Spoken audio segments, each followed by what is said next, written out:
Makanya sampai sedahsyat itu, Pak. Makanya sampai kemudian para salaf itu berkata, azina dainun wa qada'uhu fi ahlihi. Zina itu utang, Pak. Zina itu utang.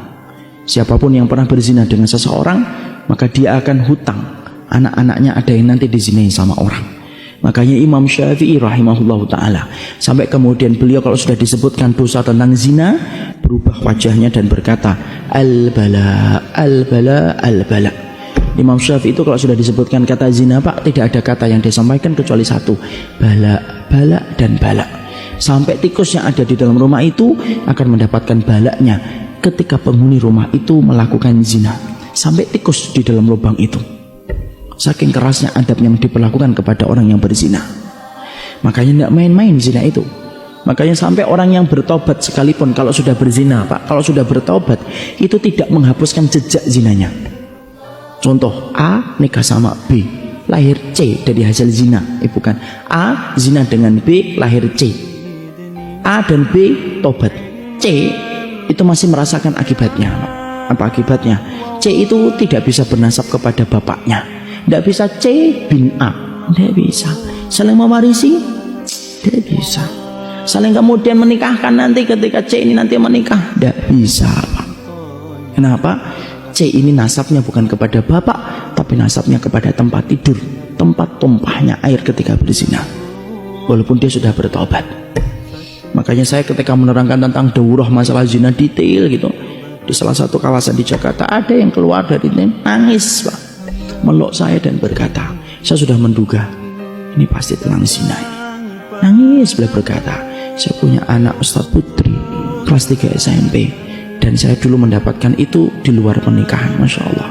Tapi saya sudah bertobat sama istri saya, tampilannya sudah berubah, Pak. Orang mungkin nggak menduga. Bolehkah saya, Ustadz, nanti kalau putri saya menikah, saya nikahkan, Ustadz? Nggak bisa, Pak. Kalau saya bisa hapuskan hukumannya, saya hapuskan, Pak. Tapi hukum Allah tidak bisa dihapus.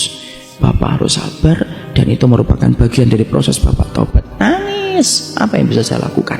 Tidak bisa saya lakukan apa-apa. Disitulah dari para ulama mengatakan apa? Dosanya zina tidak menghapuskan jejaknya. Saking beratnya itu. Makanya tidak ada aturan, Pak, detail yang mengatur hubungan laki-laki dan perempuan kecuali apa? Islam, Pak. Kenapa? Karena semangatnya Islam itu menutup rapat pintu perzinahan. Sampai kita dapatkan kan, Masya Allah, dalam Islam diatur laki-laki dan perempuan. Sampai di masjid perempuan harus di belakang, laki-laki di depan. Perempuan ketika mengingatkan imam tidak boleh dengan suara, tapi harus dengan telpukkan tangan begini. Laki-laki boleh dengan suara supaya tidak menimbulkan fitnah bagi laki-laki ketika mendengar suara itu. Bapak kalau jalan tidak boleh di belakang perempuan, Pak, kalau menurut salafus saleh itu. Karena sesungguhnya para ulama itu mengatakan kafa bil aib, cukuplah orang itu aib kalau kemudian dia jalan di belakang perempuan, Pak. Kenapa? Orang yang jalan di belakang perempuan, setan itu nempel pada belakang perempuan dan menjadikan belakang wanita itu tampak indah. Masya Allah, sampai segitunya, Pak. Makanya kalau bapak jalan tiba-tiba di depannya akhwat-akhwat, tolong malah jangan dinikmatin di belakang, disalib akhwatnya. Dan akhwatnya itu kalau disalib jangan GR, ih ikhwannya ngejar saya, bukan ngejar kamu, dia mau nyalip kamu supaya kemudian tidak di belakangnya. Masya Allah, Pak. Sampai urusan itu, sampai bapak ketika punya istri boleh nggak mesra-mesra di depan orang? Nggak boleh, Pak.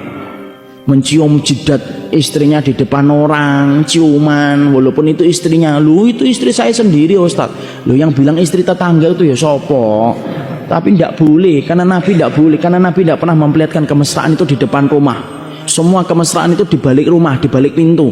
Mau apapun di balik pintu silahkan, tapi kalau di luar pintu tidak boleh. Kenapa? Untuk menjaga hati orang yang punya penyakit kotor supaya tidak tertarik untuk melakukan zina gara-gara melihat pemandangan itu. Coba sampai sedetail itu. Kenapa? Supaya menghindarkan orang dalam zina.